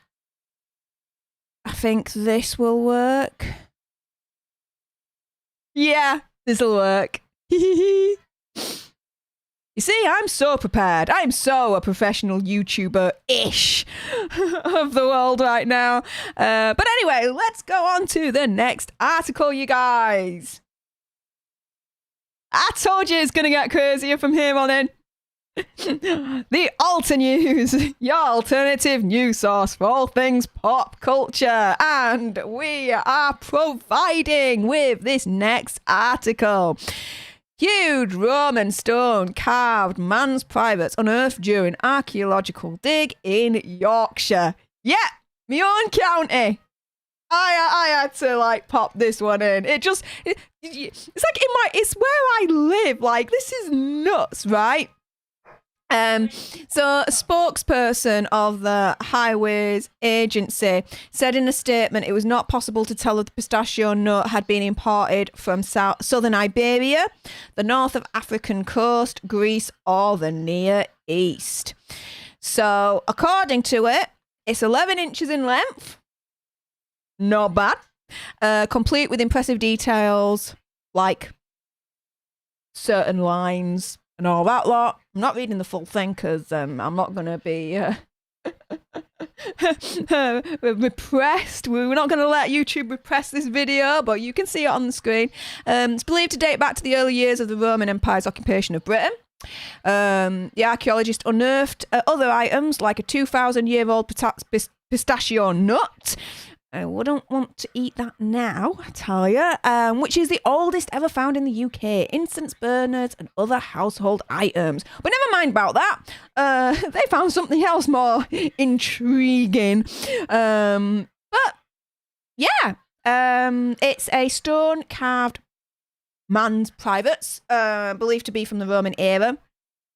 And it was found in the town of Catterick, North Yorkshire. So yeah, according to the reports, 11 inches, very, very detailed, and you'll see a picture in a moment. Again, my pronunciation is absolutely shocking, I know, right? I would be sacked as like a news anchor kind of person, right?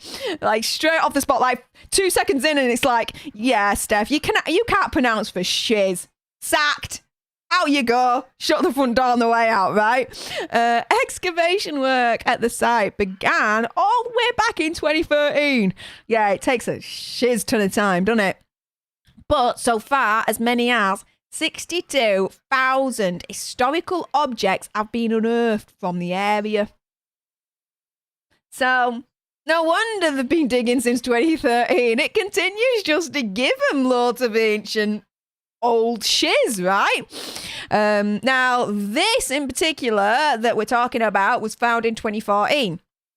But over the past 3 years, the Northern Archaeological Associates analysed this along with other objects found at the site. And do you want to see it? If you don't, avert your eyes. And I will let you know by saying it's safe for you to go back and see this, okay? So I'm going to be showing this, so avert your eyes if you don't want to see this. But in 3, 2, 1. There you go. That's it. In all its glory. There you go. That's what's being dug up. But apparently this brings to completion 17 years of integrated archaeological and engineering work on the A1. The A1 is a motorway. You would probably in America call it like a freeway or something like that. But yeah, there have been some fantastic discoveries during the archaeological work which have greatly enhanced our archaeological knowledge. I bet, right? Said Helen McLean of ACOM, the infrastructure firm working on the project with Highways England. Highways England is an organisation that basically maintains all the roads situation. So there you go. And yeah. Spokesperson of the Highways Agency said in a statement it was not possible to tell if the pistachio nut had been imported from southern Iberia, the north of African coast, Greece, or the Near East. But yeah, I'm just going to speed through that. But the novice, I left my laptop for 1 minute. Steph came back, and the first thing I hear you say is 11 inches. What joke did I miss? It wasn't a joke, dude. It wasn't a joke at all. Like, seriously. See what's on the... Oh, there we go. See what... I've got to get used to, like, where to point. See what's on the screen right now. And, yeah. It's not a joke. It's real. It's a very real, educational, archaeological news story. There you go. Alter News. Your source for alternative news on pop culture and what's going on in the world. Ta-da! As I punch my mic. Do you know what? My mic goes through so much stuff. Again, I gotta be careful what I say. I've headbutted it. I've punched it. And it's still here. So there you go. But yes, that is that. What are you guys saying? Let's see in the comment section what you are saying to all of this. So, where are we? There we go. Let's scroll up. Matthew Coburn, I see a few posts from you. I see I am a marshmallow, LOL, Matthew, and such. All right. Firewood, it's gone crazy again. 2 seconds. The one show can has ball for mama. Yeah, Samson's a right little divo. He's very demanding. Like, I'll be here and I'll be researching or editing a video or something, and he'll just casually come up with a ball, pop it right behind me, chair, and like sit right there and be like, throw it, throw it, throw it, throw it, throw it, throw it. So there you go. Oh, hang on. Do I have to do it again? Okay. Hang on. Here we go again. Go on, Samson. Go get it. Yay. There we go. But yes, I am a fur. I'm a fur mummy. Yes. I'm a dog mum. And I love them all very much. I think you sent me a message, Bri. So I'll get onto that in a moment and see what you were actually trying to say. But Rich said it's the YouTube bots taking it off. Oh, these YouTube bots, I swear. Something's going on. It's a close to home article. LOL. Yes, it is. Yorkshire for the win. And Isholokos is in the house. Hello, Isholokos. Thank you very much for stopping by as ever to support. What up? A up. Then it's good and funny-ish. And the novice says, what? Exactly. And the one show, it's scientific. Exactly. Absolutely scientific. And as I'm just preparing the final article of the evening, it's another one that doesn't like me ad blocker. Well, screw that. I'm still going to find a same article that doesn't mind that I have an ad blocker. So hang on.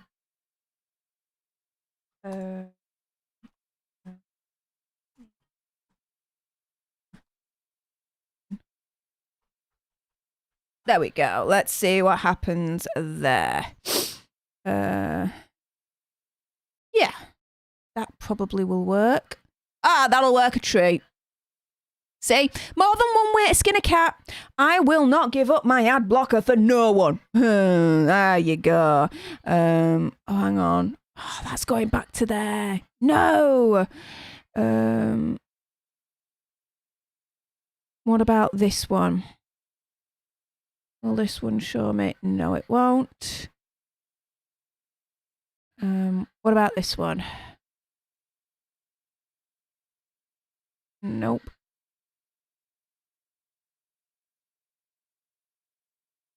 What about this one?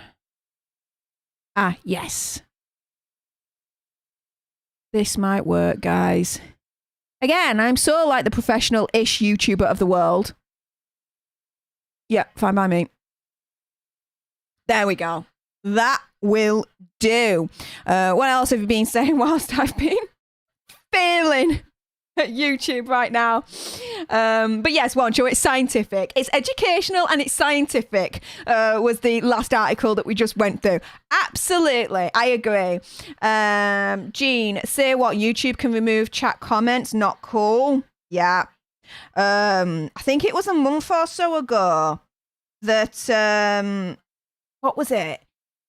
We were on Andy's stream and there were people that were trying to, how do I put this?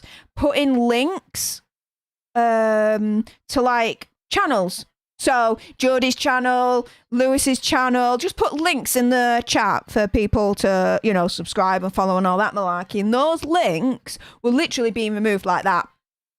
Like YouTube didn't like them, but they were YouTube freaking links and YouTube removed them. Every single one was being removed. No one knows why.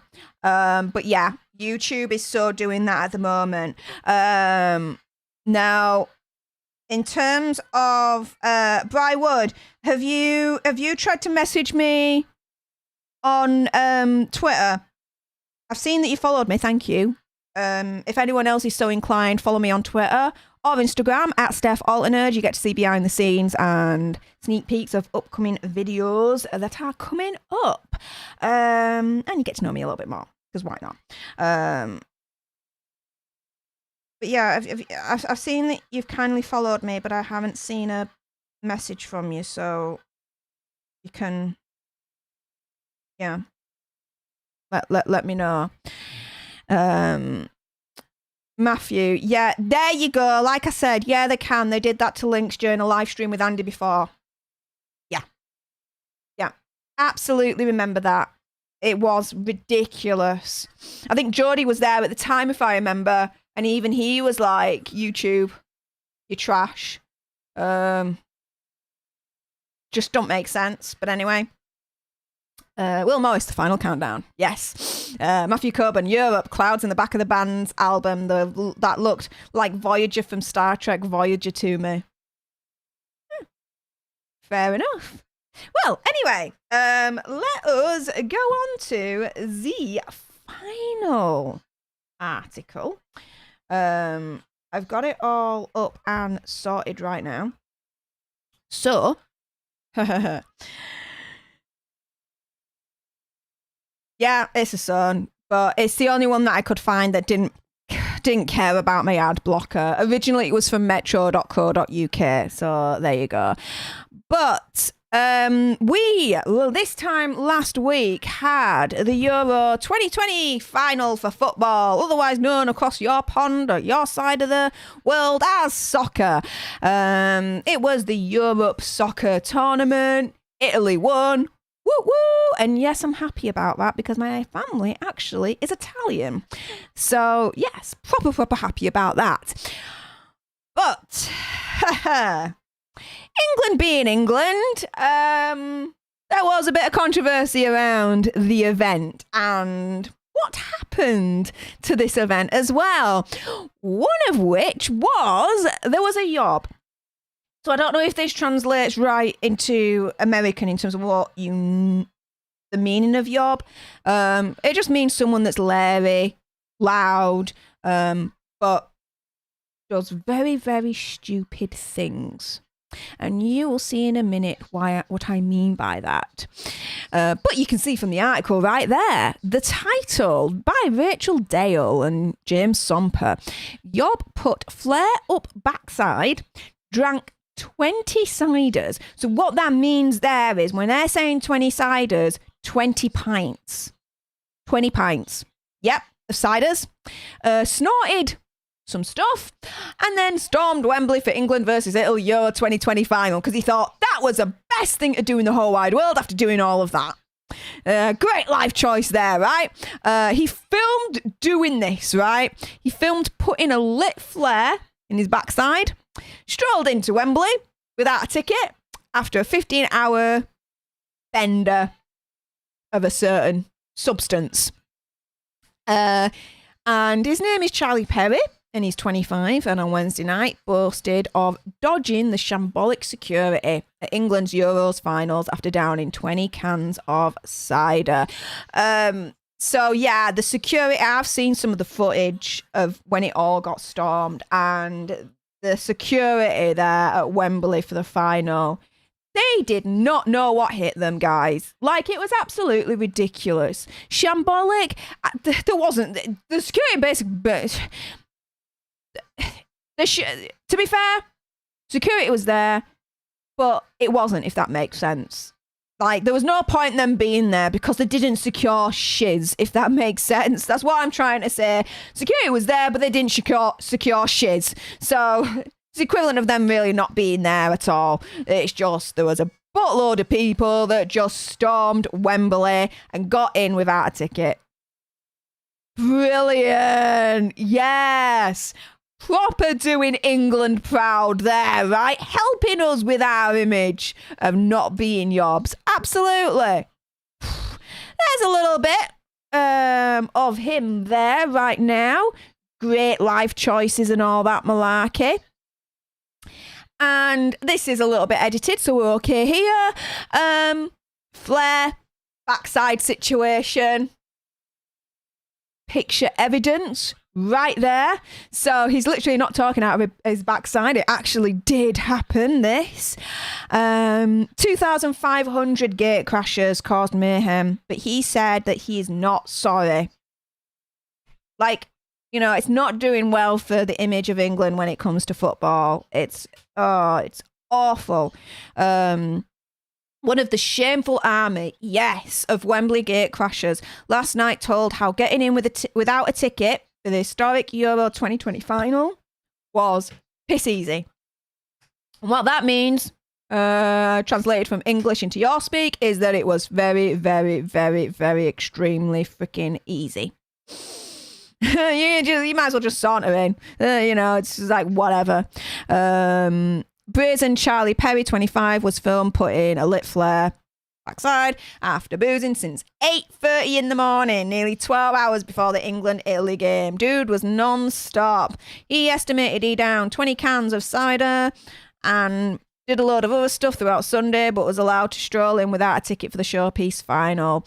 Scenes of Wembley being stormed by drunken gate crashers who then refused to budge from the seats of paying fans may wreck England's hopes of hosting a World Cup. Exactly. This does not do well for England's image. Not at all.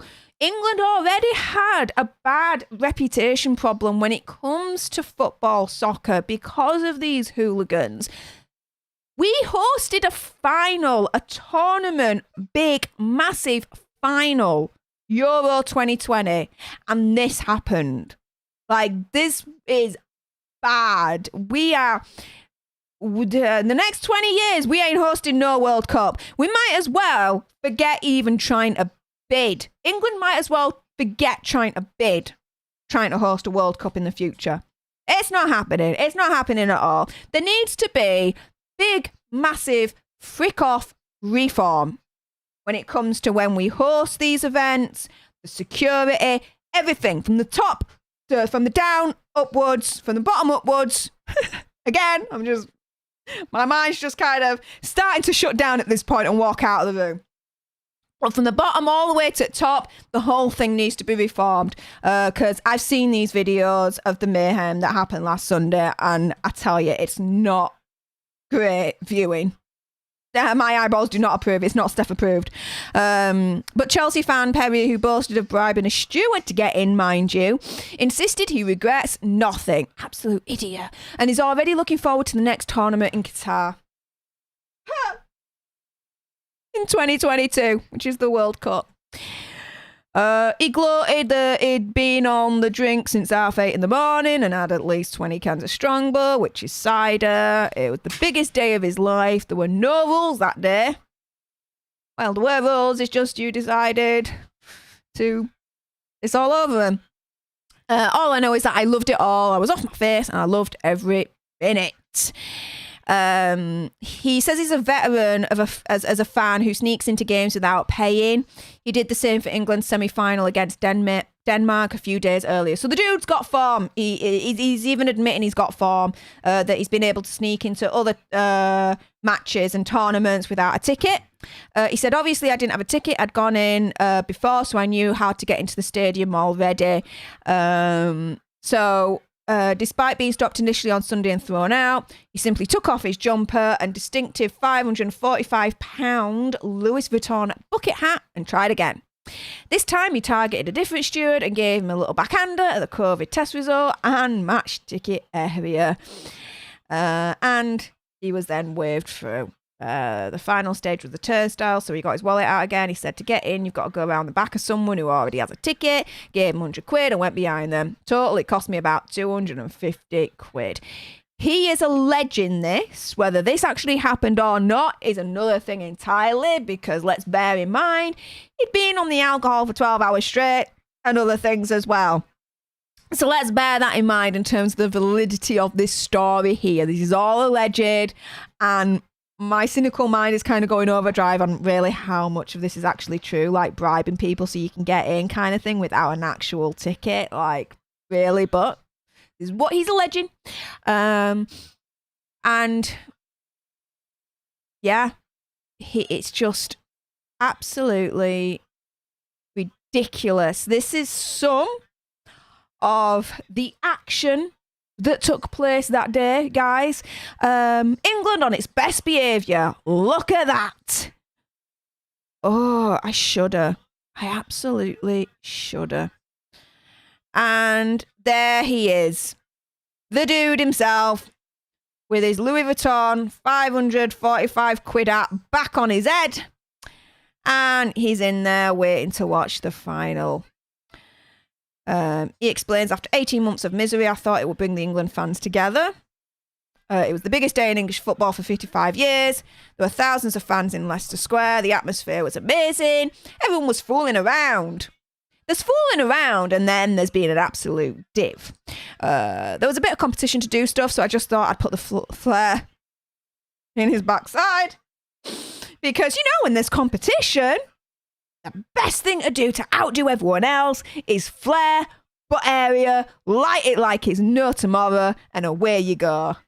Yay! Winner, winner, chicken dinner, right? I think someone's not going to win any Darwin Awards later this year. Again, my conspiracy, my opinion, my theory, my whatever. He went on, the flare burnt for about 10 seconds or so around the area. I didn't feel a thing because I was highly out of it.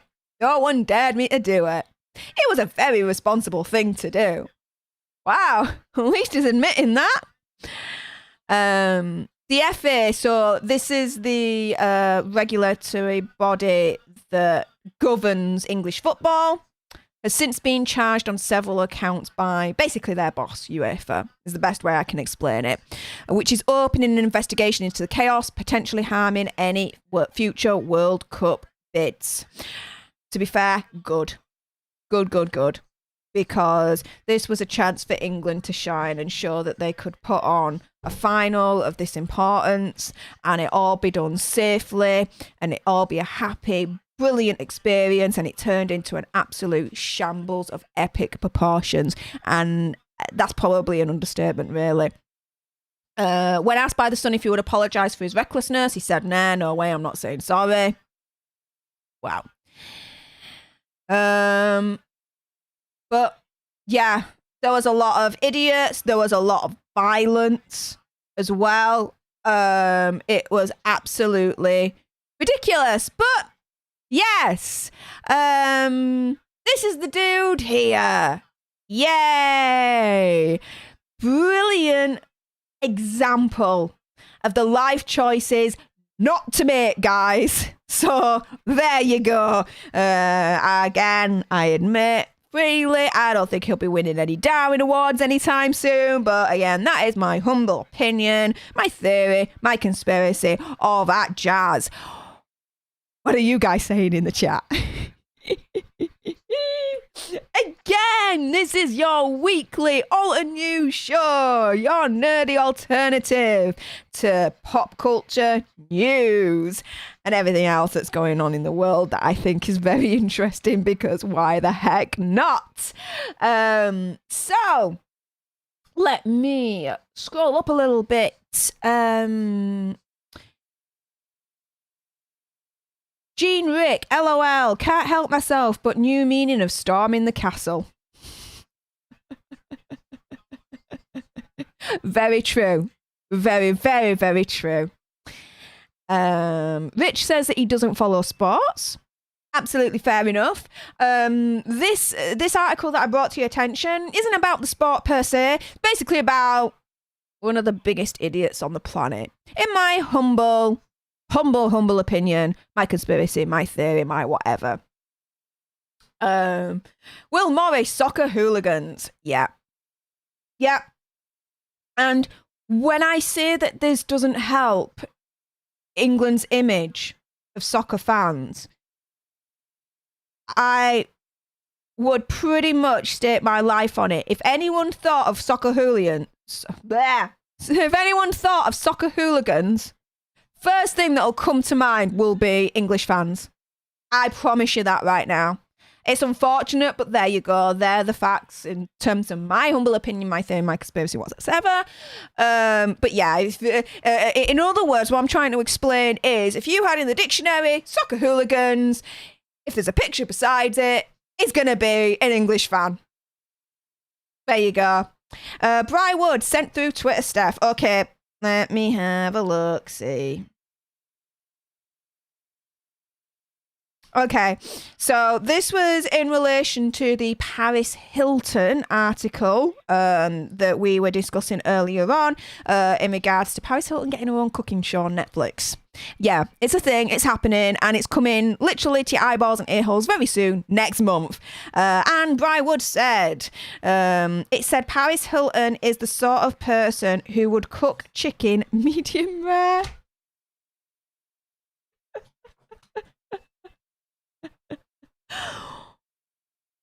Firstly, that's funny, dude. I like that. I appreciate that comment. But secondly, why the heck is YouTube trying to completely limit that comment?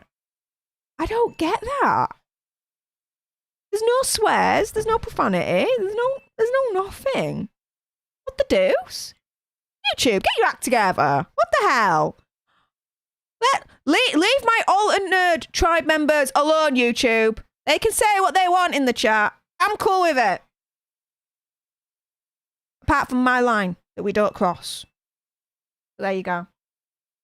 The one show, this tracks, yeah. Will Morris, did that man stick a flare up his backside? Yes, he did.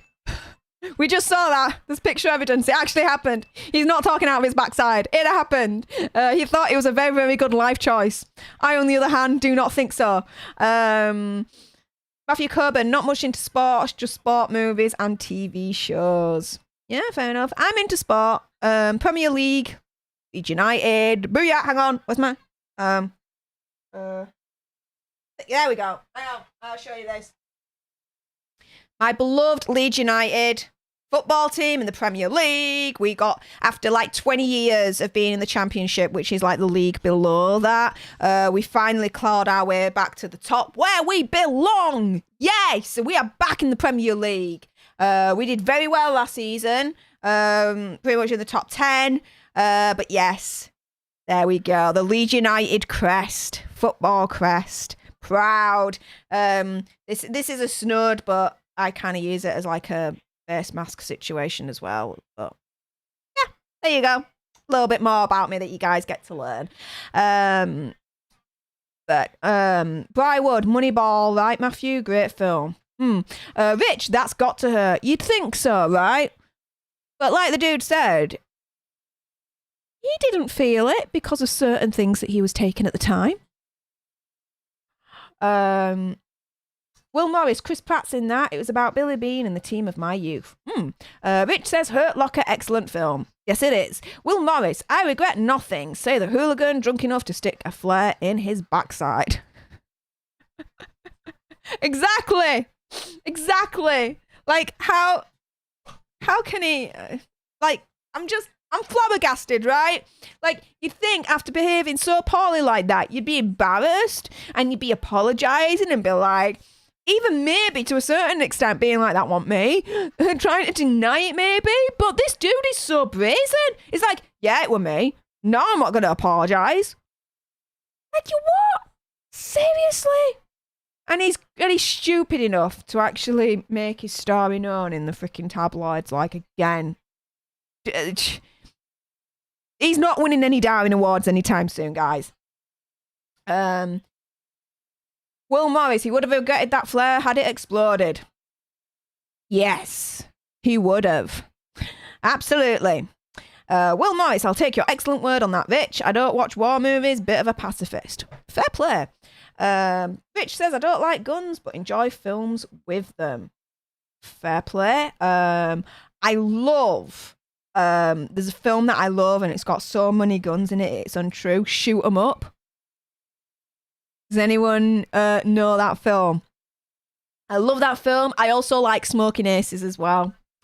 So yeah, very, very, very, very action-based gun kind of films. I just think they're absolutely fun. Don't think about it too much. It's the popcorn film in my opinion. Not much to it at all, really, in the grand scheme of things. But visually, you're just along for the ride, guys. That's pretty much what those kind of films are like for me, anyway. But yeah, let me know. Have you guys seen Shoot 'Em Up and Smoking Aces? What do you guys think of the films if you have seen them? Because for me, admittedly, they are Stef approved. What else are you saying? Briarwood, yes, Will. He was the one with the shot knee, wasn't he? If memory serves, that wasn't him, says Will. Could be wrong, haven't seen it in ages. Briarwood, don't know why it was being removed. Exactly. Like that comment from Briarwood, like, YouTube, get yourself sorted. There was no profanity, no nothing in there. Like, you what? What the deuce? Come on. Get your act together. The one show, he says, loved Shoot 'Em Up. Yes, I absolutely loved it as well. I loved the Tremors as the characters, the Tremors, the three brothers. They are freaking nuts. So yeah, the twist at the end, I have to admit, if I can guess the twist before it happens, then the film is shiz, in my opinion, right? It's trash. I didn't guess the twist on this one. It really did get me for Shoot 'em Up and Smoking Aces as well. So for me, that's a mark of a good film. If it's got a proper nice little twist at the end and I don't guess it, yeah, you're pretty much halfway there being Stef approved. Rich says ex-athlete for the Special Olympics. Now, just a disclaimer, right? Because I'm not ashamed to say this. I was a special needs child when I was younger. I had to have a little bit of extra help, so I went to a special needs school. So I can say this. As far as I'm concerned, dude is proper special needs. Dude needs a little bit of help, I think. He's special, just not in the right way, I think. I don't even think the Paralympics would even want him. Not a chance. And not even the Special Needs Olympics would want him either. Like, not a chance, guys. Not a chance. But we are past 9 o'clock. It is nearly 10 past 9. So I will be signing off shortly. So if you have anything else to add, any other questions, do let me know before I go.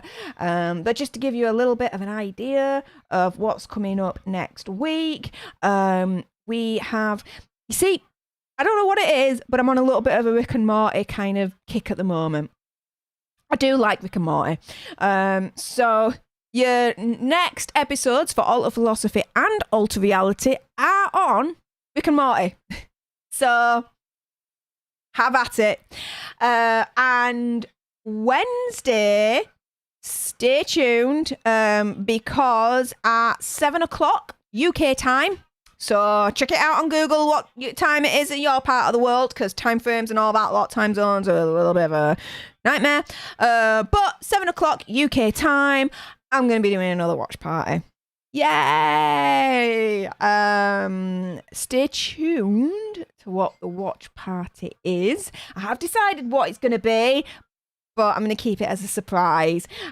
So make sure that if you haven't done so already, you turn your notification bells on so that you are notified every single time I either upload a video or go live, so you don't miss out, because no one wants to miss out on all of this madness and situation going on. I won't want to miss out, so I know you guys don't want to miss out either. And Samson definitely doesn't want to, and there you go, another ball is thrown for him. But yes. Oh no, Steph, till next time, peace out. I will have to start watching. Oh, thank you, Jean. Rick and Morty, LOL. Yes. Yeah. I've already done my research. It's already going on. It's gonna happen. But yeah, and another I don't know when I'm gonna do this. I might wait until the Batman comes out, the actual film. That might be better. But I'm also doing research in the Batman as well, for the Alter Philosophy series. So yeah, keep an eye out for that as well, you guys. But I do want to say thank you to everyone that joined and kept me company, including Samson. There you go. Whoa, I just tried to throw a ball again and that just didn't work. There we go. There you go. Yes, thank you again, I'm so like the professional-ish YouTuber-ish of the world, right? But yes, thank you to everyone that joined, kept me company this evening. I really do appreciate it. You have been watching Stef the Alter Nerd. Title of this video, what? Reacting to Rick and Morty film directed by Zack Snyder? Yo, what? Alter News, yes! Every Sunday it's now being called Alter News, your nerdy alternative to news sources in pop culture. Basically things that others aren't talking about, I'll talk about instead, because why the heck No, it's interesting to me anyway. And specifically, thank you to Sir John for subscribing and joining the Alter Nerd tribe. Do appreciate it. We are one step closer to hitting that 1,000 subscribers and having that epic 1,000 subscriber party. Thank you as well, specifically to Jean Rick, for your very generous donation again. I really do appreciate it. But that is it. If you have got this far on the replay and you're still watching, my goodness, what a trooper you guys are. If you haven't done so already, subscribe, hit that red subscribe button down below, smash the heck out of it, like, share, comment, all that good stuff, and until the next time, you guys, laters.